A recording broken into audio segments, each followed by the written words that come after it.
para los que por el uso tienen los sentidos ejercitados en el discernimiento del bien y del mal. Como he dicho en otras ocasiones, estos hebreos, estos judíos que van a recibir esta carta por parte de quien la haya escrito, ya eran segunda o tercera generación, eran hijos de creyentes, eran personas que ya se suponía que tenían que estar a un cierto nivel, a una cierta estatura espiritualmente hablando. Sin embargo, algo había ocurrido en ellos que se habían quedado como los bonsáis, enanitos, pequeños, ¿verdad? Qué bonito los bonsáis, ¿verdad? Arbolitos en miniatura, pero realmente a la hora de la cuestión práctica sirven o prácticamente de nada. El raquitismo, la falta de madurez, la falta de desarrollo como cristianos es una enfermedad que ha afectado a la iglesia a lo largo de estos últimos 2000 años. Esta carta se escribió hace 2000 años, no se escribió la semana pasada para una iglesia del tiempo actual. Vemos que la falta de crecimiento, el negarse a crecer, el negarse a desarrollarse como cristianos, ya digo, es una enfermedad que siempre, de alguna manera u otra, ha afectado a la iglesia a lo largo de los tiempos. ¿De qué depende realmente el crecimiento, la madurez de una persona? Bueno, vamos a ver, si hablamos físicamente y usted quiere tener una buena musculatura y estar en plena forma, pues tendrá que cuidarse su alimentación, tendrá que hacer algo de deporte, tendrá que abstenerse de ciertas y determinadas cosas que a lo mejor son muy ricas, pero que le van a perjudicar la salud. Si usted quisiera tener un nivel de cultura general amplio, pues tendrá que leer buenos libros, ¿verdad? Tendrá a lo mejor que hacer algún curso, ir a alguna universidad, a alguna escuela para poder aprender, pues más, ¿verdad?, de lo que habitualmente sabemos. Pero espiritualmente hablando, lo más importante de todo es nuestra relación con Dios. Porque para eso vino fundamentalmente el Señor Jesucristo a este mundo. Él murió, como sabemos, por nuestros pecados. Derramó su sangre en la cruz. Ocupó nuestro lugar. Pero la pregunta es, ¿solamente pretendía el Señor salvarnos? Porque pensemos un poquito. Si el objetivo del Señor fue solamente salvarnos, perdonar nuestros pecados, ¿por qué una vez que hemos entendido el Evangelio, por qué una vez que le hemos recibido en nuestros corazones como nuestro Señor y Salvador personal, por qué no nos llevó directamente a su presencia? ¿Por qué nos dejó aquí? Si el objetivo era salvarnos y ya somos salvados, ¿por qué nos dejó en la tierra? ¿Para correr el peligro de volver a pecar? ¿De volver a enredarnos con las cosas que nos tenían atados hace años? ¿Por qué correr ese riesgo? ¿Por qué correr ese peligro ahora que ya lo tienes, ahora que ya has convertido, ahora que ya has humillado y que ya es un hijo, una hija tuya? Llévatelo a su presencia. ¿Por qué lo tienes en la tierra 10, 15, 20, 30, 40 o más años? ¿Por qué? Porque hay algo que la Biblia enfatiza mucho y es el crecimiento, la madurez, el desarrollo espiritual. Y repito, eso no depende de nadie, depende de ti, de tu nivel de interés, del esfuerzo que tú hagas por tener cada día una disciplina diaria de tener comunión y relación con Dios.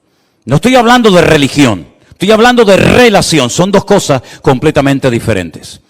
A nosotros nos enseñaron los principios, los dogmas, los sacramentos de una religión. Y eso es lo que teníamos, una religión. Pero sin embargo el Señor Jesucristo no vino a este mundo a traer una nueva religión o a potenciar, por ejemplo, la religión de sus padres, como era el judaísmo. Sino Él vino para volver a conectar al hombre con Dios. Porque en un principio el hombre estaba conectado, tenía íntima comunión y relación con Dios. Adán hablaba con Dios con toda libertad, no necesitaba sacrificios, no necesitaba hacer absolutamente nada. Hablaba con Dios y Dios hablaba con él y había una relación extraordinaria, pero eso se perdió. Eso se perdió. El hombre pecó, el hombre se desconecta de Dios, queda fuera de la cobertura de Dios y automáticamente entra en un sistema, como bien saben ustedes, de sacrificios, de rituales, de holocaustos, ¿verdad? Derramamiento de sangre. Luego vino la ley un montón de mandamientos, concretamente 613, y uno dice, pero, ¿y comunión con Dios? Pocos eran los que tenían comunión con Dios. Por ahí hay uno que se llama David, que dice que llegó a ser el hombre más cerca del corazón de Dios. Por ahí hay gente como Samuel, como Moisés, ¿verdad? Como tal vez Abraham. Pero a nivel nacional, esa relación, esa comunión, esa amistad que existía del hombre con Dios, se perdió completamente. Y cuando el Señor Jesucristo vino, en una ocasión, le dijo a sus discípulos, ustedes quieren ser mis amigos. Porque si ustedes simplemente lo que quieren es que yo les trate como un maestro que le da clases a sus hijos, a sus discípulos, pues ahí nos quedaremos. Pero si quieren profundizar y si ustedes quieren ser mis amigos, yo les voy a decir qué tienen que hacer. Y les dijo, haced todo lo que yo os enseñe. Y llegaremos a cultivar y a desarrollar una relación de amistad entre ustedes y yo. ¿Cuántos en esta tarde quieren ser amigos de Dios? ¿A cuántos en esta tarde les interesa tener comunión y relación personal con Dios? Hay algunos que dicen que eso es imposible. Hay algunos que a lo largo de la historia, como un tal Spinoza, un filósofo judío, y como incluso Albert Einstein dijo que bueno, que eso de tener relación con Dios, eso es imposible. Creían en Dios, pero no creían en un Dios personal. No creían en un Dios que se interesara por tu vida, por tus necesidades, por tus problemas, por tus luchas, por tus pruebas, sino en un Dios que estaba por ahí, pero tan ocupado que búscate la vida, porque para eso yo te di un cerebro, unas piernas, un ojo, y para eso di leyes a la naturaleza, y a la hora de la verdad, pues Dios no aparece por ninguna parte. Cuando uno analiza la palabra de Dios, tanto en el Antiguo como en el Nuevo Testamento, pronto vas a descubrir que Dios quiere mucho más que simplemente una relación de Dios a criatura, sino una relación de padre a hijo, una relación de amor, una relación de confianza, de amistad. Incluso en la carta a los Hebreos, el que la haya escrito, dijo que ahora podemos tener acceso y debemos acercarnos a Dios con libertad. No acercándonos a un Dios desconocido, frío, distante, indiferente, que es imposible conocerlo, sino todo lo contrario. Es un Dios que se ha revelado y ahora conocemos que Dios no solamente es un Dios creador, como lo vemos en el Génesis, sino es un Dios que perdona, un Dios que se compadece, un Dios de misericordia, un Dios que vino a buscar y a salvar lo que se había perdido, un Dios que se humana, que se encarna, que habita entre nosotros para entender nuestras miserias, para caminar como nosotros y sobre todo para elevarnos y mostrarnos que en esta vida, aunque tengas salud, dinero y amor, si no tienes a Dios, no tienes absolutamente nada. Porque en esa antigua canción se enfatiza y se apunta a lo que todo el mundo quiere tener: salud, dinero y amor. Y como dice la canción, en el que tenga estas tres cosas, que le dé gracias a Dios. Pero ¿y si no tengo salud? Si no tengo dinero, y si en el amor he tenido muchos problemas, entonces no tengo motivos para darle gracias a Dios. ¿No tengo ninguna razón de vivir? Por supuesto que sí. En la Biblia encontramos personas que no tenían una buena salud, no tenían una buena economía, y no tenían ni siquiera amor, sino todo lo contrario, y sin embargo tenían una relación y una amistad con Dios realmente extraordinaria.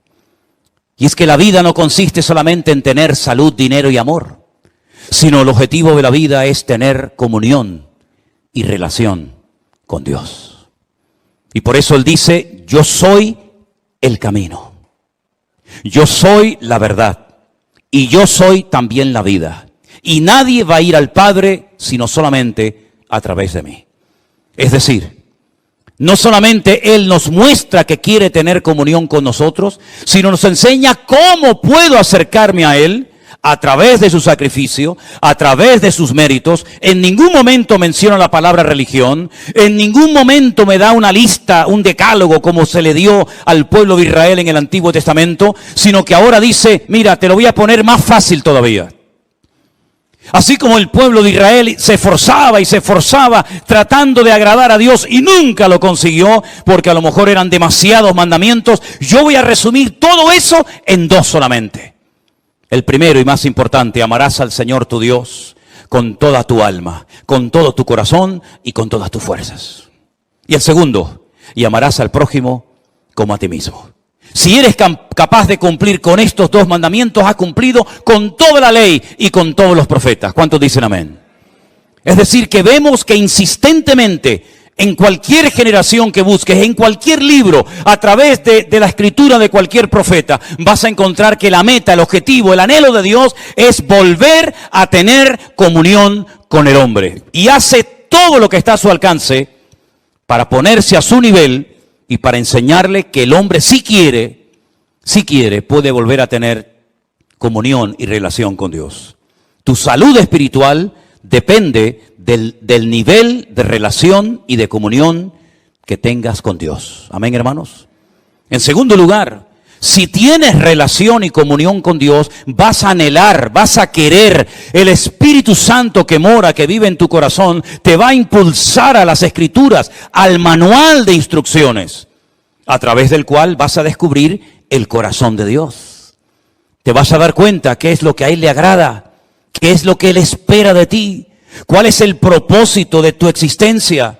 Y entonces te vas a dar cuenta de que necesitas tener conocimiento de la Biblia, conocimiento de las Sagradas Escrituras, relación con Dios, conocimiento de las Sagradas Escrituras, para que pueda conocer en todo momento las instrucciones del Creador, el diseño, los planes de Dios para mi matrimonio, para mi familia, para mi vida personal, para mis negocios, para la vida de mis hijos, de mis nietos, etcétera, etcétera.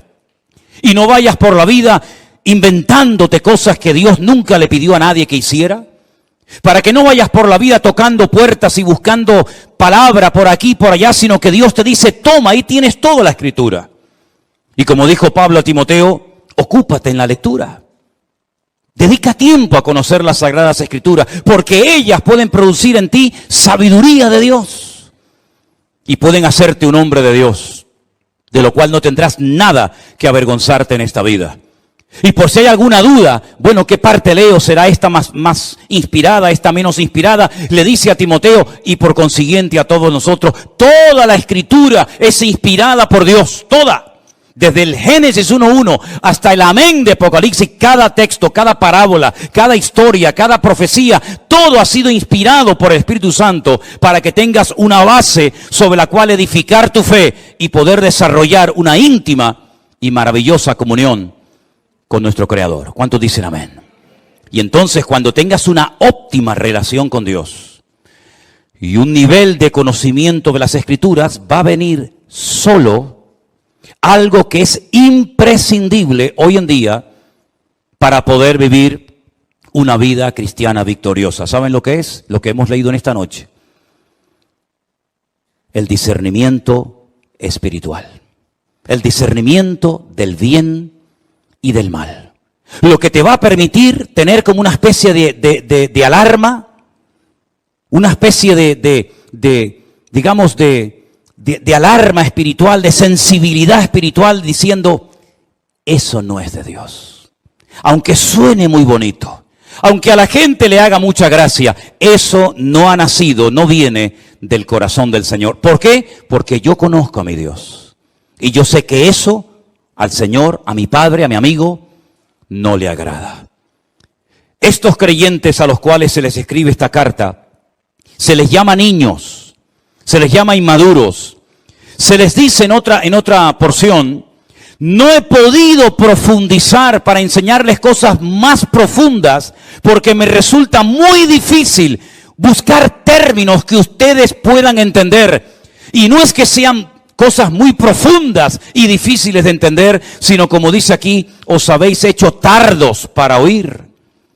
Porque no es lo mismo explicarle a un niño una cosa que explicarle a un hombre de 20, 30 o 40 años lo mismo. Tienes que cambiar el lenguaje, tienes que hablar en una terminología, en una forma diferente. ¿Por qué? Porque es un niño y no te va a entender. Y eso es lo que está diciendo el autor de la carta a los Hebreos. No les puedo explicar cosas profundas porque no habéis crecido, os habéis quedado estancados. Estáis en los primeros rudimentos de las palabras de Dios. Todavía estáis con la leche y no con el alimento sólido. Y por eso ustedes no han desarrollado no han ejercitado el discernimiento del bien y del mal.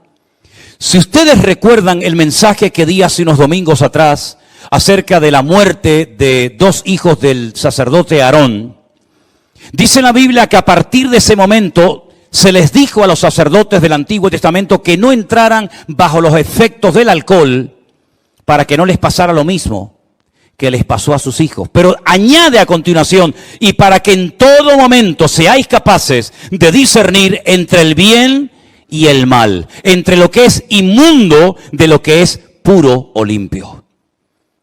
En otras palabras, ser cristiano no significa perder la razón, sino todo lo contrario, es recuperar la razón, el sentido, el equilibrio de las cosas. El apóstol Pablo, cuando le escribe a los romanos en una de las cartas tal vez más hermosas y profundas de todas las que se encuentran en el Nuevo Testamento, dice que Él es nuestro culto racional. No perdemos el control, no nos disparatamos, no nos volvemos locos cuando nos convertimos a Cristo, sino todo lo contrario, recuperamos la cordura que el mundo y el pecado nos arrebató cuando estábamos fuera de la voluntad de Dios y de sus caminos. El raciocinio, el poder razonar, el poder discernir entre lo que es de Dios, lo que no es de Dios, lo que le agrada, lo que no le agrada, eso viene, dice, con la práctica, con el uso, se desarrollan los sentidos. Y busqué qué quería decir el autor de la carta cuando habla de los sentidos bien ejercitados, y precisamente habla de los sentidos de la vista, del olfato, ¿verdad? Del tacto. Cuando alguien ve algo dice, eso no es de Dios. Todo el mundo lo aplaude, todo el mundo lo admira, todo el mundo le imita, pero eso no es de Dios. Cuando la gente oye una conversación, dice, esta conversación no es de Dios. Porque esto, en vez de traer edificación, lo que aquí estamos es criticando y cuestionando a una persona que ni siquiera está delante para poder defenderse. Esto no es de Dios. La Biblia dice que las malas conversaciones corrompen las buenas costumbres. Entonces te desarrollas, creces, maduras como cristiano de tal manera que puedes discernir con tus propios sentidos naturales lo que agrada a Dios y lo que le desagrada a Él. Pero todo eso viene primero de tu relación con el Señor. Por cierto, ¿cómo está tu relación con Dios? Si es que la tienes, que espero que sí. Dice que tenemos acceso, tenemos entrada al Padre. ¿Tienes relación con Dios? Porque a lo mejor lo que tú tienes es el hábito, la buena costumbre de venir al culto, de escuchar la palabra de Dios por internet o aquí en persona. Y está bien, pero eso no significa de que tú tengas comunión con Dios. Hay gente que vive de los cultos, pero no porque tengan una comunión con Dios. Hay gente que el conocimiento que tiene es porque por lo que han oído. Claro, te han oído tantos sermones, tantos años, y ahora por aquí, y ahora por allá, que tienen un cierto conocimiento, pero la Biblia no saben ni dónde la dejaron, y la perdieron hace 20 años, y aún no la han encontrado. Entonces tú no puedes depender simplemente de un culto, 1 o 2 veces a la semana. Tú no puedes depender de que haya un señor llamado pastor que predica la palabra de Dios desde este púlpito, ¿verdad? Y entonces a través de él, pues tú aprendes lo que sabes. Bueno, eso está bien, pero tú tienes que desarrollar tus propios hábitos de lectura diaria, ¿verdad? Y por eso quiero recordarles a los hermanos de la iglesia que yo les he mandado por el WhatsApp de la iglesia el curso de Isaías para que ustedes mismos de una forma autodidacta lo puedan hacer en sus propios hogares. Para que no dependan única y exclusivamente de las reuniones, de los cultos, sino que ustedes puedan también acostumbrarse a buscar la Biblia, a orar, a aprenderse textos de memoria, a estudiar la palabra de Dios, porque ya sabemos que las cosas pueden cambiar en cualquier momento. No olvidemos que ahora va a ser 3 años, 2 años y pico, nadie podía congregarse en las iglesias, ni siquiera en esta. Y todos estuvimos durante meses encerrados en nuestras casas. Y fue un tiempo maravilloso que el Señor le dio a miles, por no decir millones, de cristianos para que por fin no tuvieran la excusa de decir, es que trabajamos tanto, es que no tengo tiempo para leer y estudiar la Biblia. Pues el Señor te tomó la palabra y le dio tiempo más que suficiente a miles de cristianos para que por primera vez en su vida pudieran tomarse en serio el leer todos los días, como comes todos los días, pues que comas de la palabra de Dios para alimentar tu alma y tu comunión y relación con el Señor. Son hábitos que a lo mejor algunos no tienen la costumbre, pero si te acostumbras, le vas a hacer un gran favor tremendo a tu vida espiritual y vas a cuidar de esa manera tu salud espiritualmente hablando. En 1 de Timoteo, el capítulo 4, desde el versículo 1 en adelante, hay unos versículos que yo quisiera leer en esta tarde y pedirles que presten atención, porque en este texto, en estos versículos, vamos a encontrar en primer lugar una información, unos datos que Pablo le da a Timoteo, y a continuación lo que tiene que hacer ante la información que recién acaba de recibir. Presten atención. 1 de Timoteo capítulo 4, versículo 1. Pero el Espíritu dice claramente que en los postreros tiempos algunos apostatarán de la fe, escuchando a espíritus engañadores y a doctrinas de demonios. ¿Entendió este versículo usted? ¿Lo entendió? Si el Espíritu, Dios, el Señor ha hablado claramente diciendo que en los postreros tiempos, ¿y esos tiempos cuáles son? Ya estamos en los postreros tiempos, ¿verdad? En los tiempos finales, algunos, no todos, gracias al Señor, apostatarán, abandonarán la fe, darán marcha atrás. Conocieron, pero no quieren continuar. Se enfriaron, se apartaron, se alejaron, se enfadaron. Póngale todos los adjetivos que usted quiera. La cuestión está que dice que apostataron. Ya no están en el camino. Estuvieron, pero ya no están. Han apostatado, han dado marcha atrás, han renegado incluso. Y dice, y escucharán a espíritus engañadores y a doctrinas de demonios. Ahora, ¿cuál es el mejor lugar, la mejor plataforma para enseñar falsas doctrinas? Voy a ponerles algunos ejemplos. Nosotros vivimos o tenemos la iglesia a muy pocos metros del estadio de fútbol. Ese estadio no se utiliza para reunir a la gente los días que hay partido de fútbol para enseñar Biblia en mano falsas doctrinas. El objetivo de ese estadio de fútbol es jugar al fútbol. Es decir, no se hace un culto con el objetivo de adoctrinar a la gente de una forma antibíblica. Si usted va a un teatro, si usted va a un cine, hombre, puede ver alguna escena, puede haber algún momento en la película, en el teatro, que digan algo, que hagan algo que no es bíblico, pero el teatro, ¿verdad? El cine no es un lugar creado y diseñado específicamente para enseñar falsas doctrinas a la gente. Entonces, ¿cuál es el mejor lugar, la mejor plataforma para que el enemigo en un momento determinado pueda enseñar falsas doctrinas a la gente? Las iglesias. Porque en las iglesias lo que se estudia es la Biblia. No venimos aquí a jugar al fútbol. No venimos aquí como una pasarela para lucir ropitas. No venimos aquí para pasar el tiempo ni para estar un rato entretenido viendo una obra de teatro o una película o un acto cualquiera que sea. Venimos aquí supuestamente para alabar a Dios, ¿sí? Y para aprender de su palabra. Luego, las iglesias, si no tienen el discernimiento espiritual suficiente, es el lugar idóneo para que las personas que vienen con su corazón abierto y con ganas de aprender y con ganas de conocer de Dios, en un momento determinado puedan ser engañadas, seducidas y manipuladas con falsas doctrinas. ¿A quién es más fácil engañar? ¿Al que tiene un alto conocimiento bíblico o a una persona que es ignorante de las Sagradas Escrituras? ¿Cuál ha sido el gran problema de miles de cristianos en los últimos años? Que ya no leen la Biblia. Ya no leen la Biblia. E incluso esa costumbre con la cual yo me crié, que todo el mundo venía a la iglesia con la Biblia, ya se ha perdido. Pocos son. Miren esta tarde, por ejemplo, a su alrededor y miren cuánta gente viene como algo normal, ¿verdad? Como llevas las llaves del coche o como llevas la documentación. ¿Y la Biblia dónde está? No pasa nada. Nos ponen ahí una pantalla y ahí la leemos. Incluso algunos, bueno, con el teléfono. Vale, venga, de acuerdo, venga, con el teléfono. Pero algunos ni eso. Ya esa costumbre se perdió. ¿Cómo puede usted comprobar si lo que estamos poniendo en la pantalla, si lo que yo estoy compartiendo es bíblico o es antibíblico? ¿Cómo lo puede saber usted? Primero, no dedica tiempo a escudriñar la palabra. No tiene un conocimiento de la Escritura. Viene aquí, oye a un señor que tal vez no conoce de nada o que le une una cierta amistad o familiaridad, ¿verdad? Y entonces usted se fía. Cuidado, cuidado. Nunca mezcle la amistad y el favoritismo y ni siquiera aspectos familiares con el hecho de tener cuidado a la hora de qué me están enseñando, qué me están a mí instruyendo. Qué bueno sería que los padres que acaban de mandar a sus hijos ahora a las clases de la escuela dominical le preguntaran, espero que lo hayan hecho en algún momento, digo yo. Oye, una pregunta, ¿qué le están enseñando a mi hija en la clase esa donde está ahora?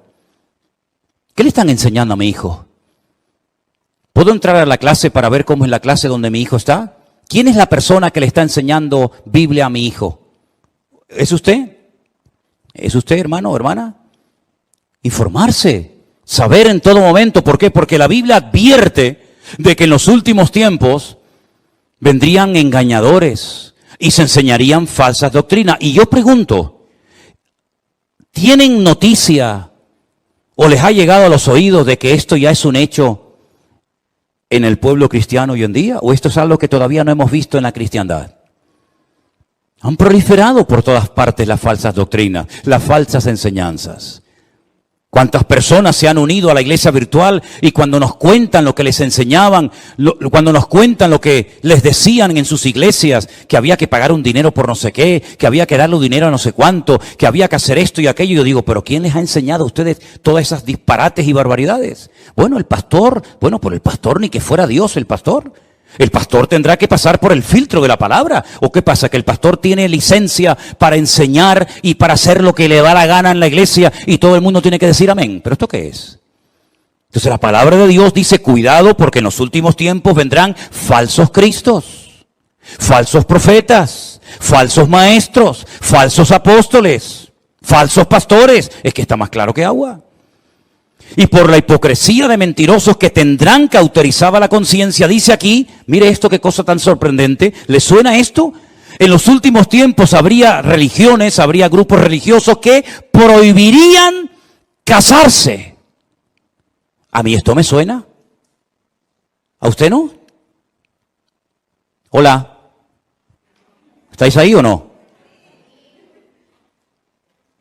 A lo mejor se quedan dormidos, yo no me doy ni cuenta. Prohibirán casarse. ¿Y a quién se le prohíbe casarse en esta iglesia?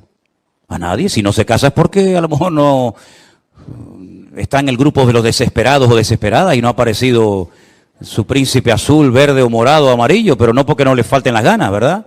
Pero es que dice la Biblia que en los últimos tiempos habrán grupos que prohibirán casarse. Como si el matrimonio fuera algo malo. Prohibirán casarse. Mandarán abstenerse de alimentos. ¿De qué alimentos tenemos que abstenernos los cristianos hoy en día? ¿Acaso se enseña en esta iglesia, cuidado, no coma mucha fruta, cuidado, no coma mucha carne? Bueno, por ahí salió hace poco un ministro diciendo que no había que comer tanta carne. Cara más dura. Prohibirán casarse. Sin embargo, dice la Biblia que Dios creó todas esas cosas para que con acción de gracias participaran los creyentes, los que han conocido la verdad. Porque todo lo que Dios creó es bueno y nada es de desecharse si se toma con acción de gracias. Entonces hay millones de personas que aceptan que una persona que quiere servir al Señor no se puede casar. Y lo aceptan. ¿Dónde enseñó eso el Señor? Pero no dicen que Pedro fue el primer papa. ¿No dicen por ahí? Y una pregunta, ¿y no le sanó el Señor a Pedro a la suegra? Porque yo veo en los evangelios que un día Cristo entró a la casa de Pedro y la suegra estaba enferma. Y el Señor le sanó a la suegra. No creo que por eso la haya negado, ¿no? Pero si tenía suegra, es porque estaba casado. Pero no era el primer papa. En fin, aquí algo falla, ¿no?